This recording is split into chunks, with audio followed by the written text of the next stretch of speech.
All right, guys, I thought we could take a brief little moment, have another little heart to heart. This time, I want to talk about snare tonality and snare character. And this is really understated how important this is. Right, especially for drum and bass. This is going to be specifically a drum and bass snare tutorial. Actually, it's not really a tutorial, it's just me giving some thoughts. So, this will help a lot of beginners and intermediate producers out. I find that when people are starting out, there are you don't have a relationship with the snare drum yet, which is fine. But basically, you need to start a long-term relationship with the snare drum. Okay? And the long-term relationship with the character of a snare drum.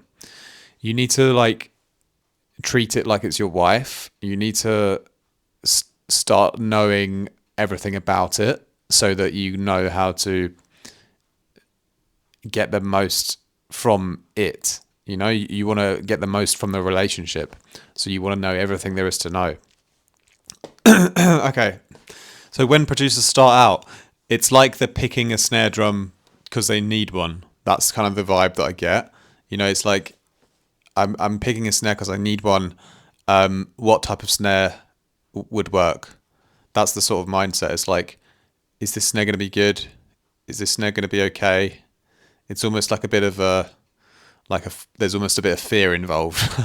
I sort of, I can sense there's a bit of fear of like, I hope this snare's going to be all right. I hope this snare's going to work.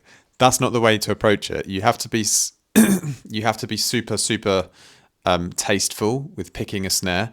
This is particularly important in drum and bass, more than any other genre, I would almost say, because what makes drum and bass so good is the sound design and the detail, and because of the rhythmical structure of drum and bass, how it's different to other electronic musics.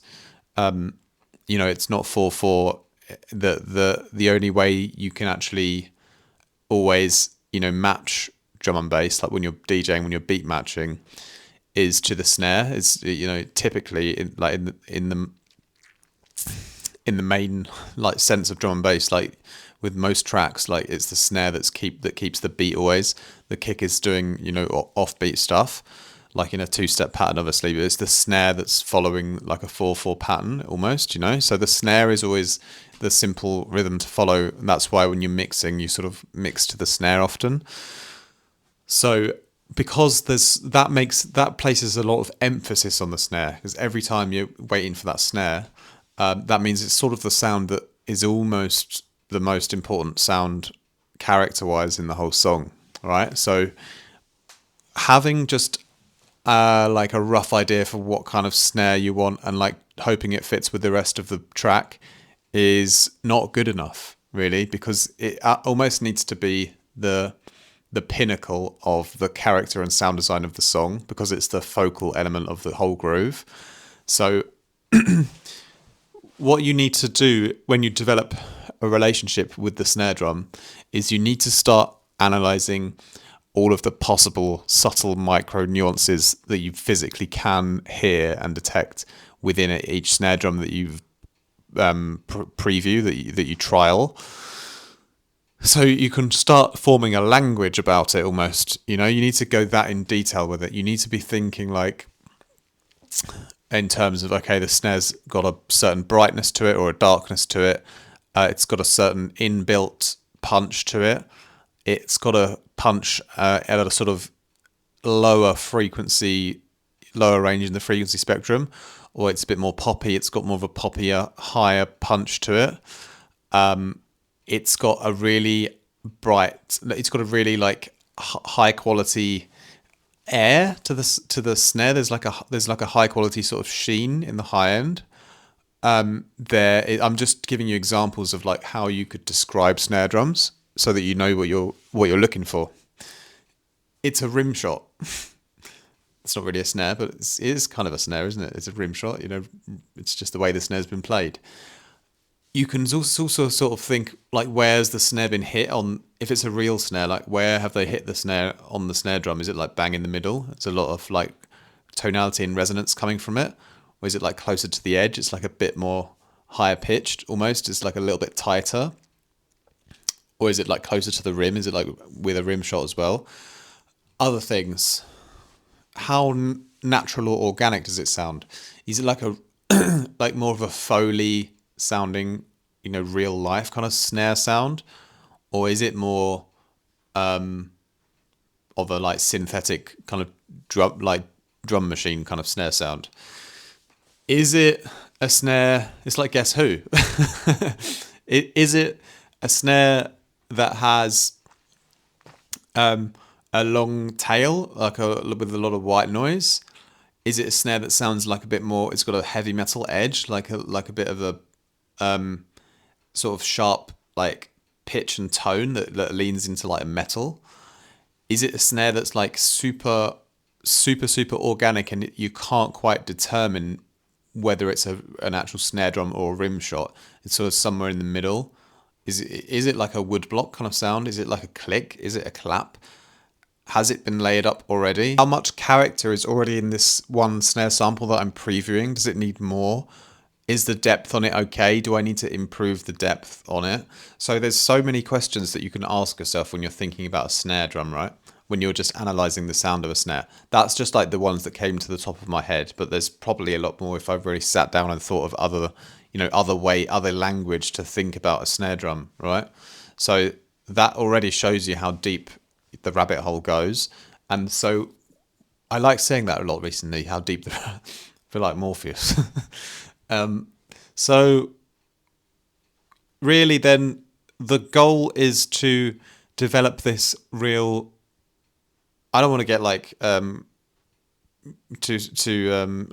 with the snare drum, like a real love for the snare, but it's to develop this language of understanding of the micro nuances within a different snare drum, and then you should be able to detect, like you should have like hundreds of different variations of snare drums that you could sort of pick between, like in your head, like how much in this direction is it, how much how natural is it compared to synthetic, how short is it compared to long, how poppy is it compared to punchy, like all of these characteristics, it forms like a massive like pyramid, like Venn diagram of different options.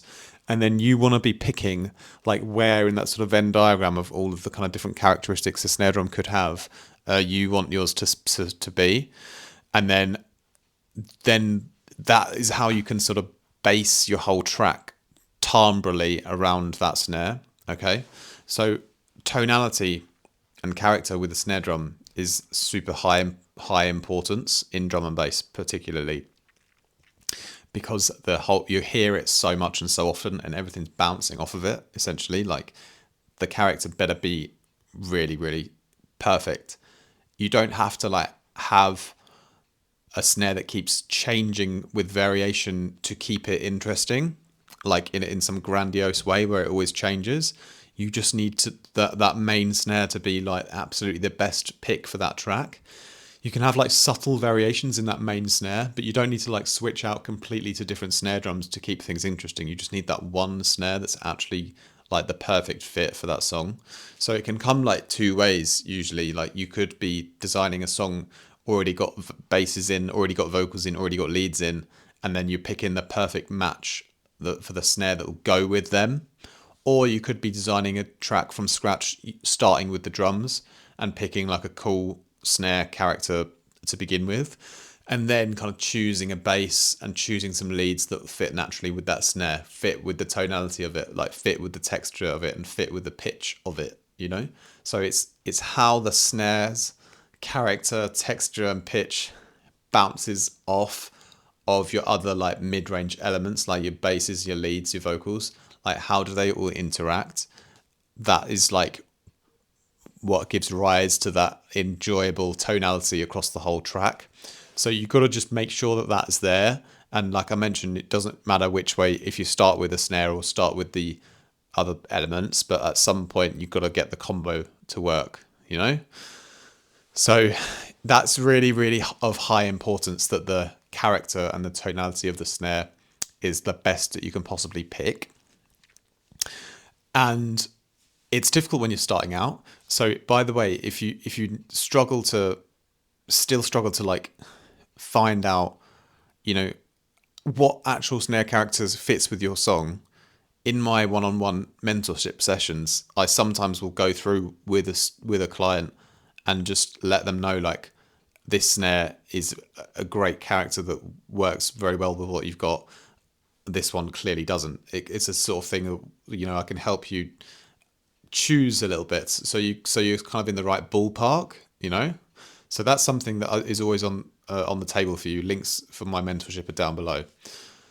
But basically, just to wrap this video up, don't underestimate the importance of the character and tonality of the snare. And it's not just about the one you pick, it's also about how you craft it yourself, how you layer it up to improve the tonality through the layering, you know? So you layer up your snare with other samples or with post-processing layers to improve the tonality more, to make it have that vital bit of interest that the snare drum really, really needs for drum and bass, because it really needs high level of interest. And it's in the subtle, small parts of the snare. It's a short sound, you know, so it's super, super nuanced, but the character needs to be spot on. Otherwise, the whole track's going to be flat and fall apart. So you need that depth, that texture, and the character in the snare to be there. And it's got to fit perfectly with the other elements in your track too. All right, so one other thing I advise you to do after this video is to check out the link down below to my Discord. We've got a great production community over there. It's growing every week, and I think it's just going to be the best environment to be a part of in 2026, so that you can achieve all of your music production goals and network with people at the same time, and yeah, be in that supportive space where everything will just be aligned. All right, so I'll see you guys in the next one. Peace out, much love, and I'll talk to you soon.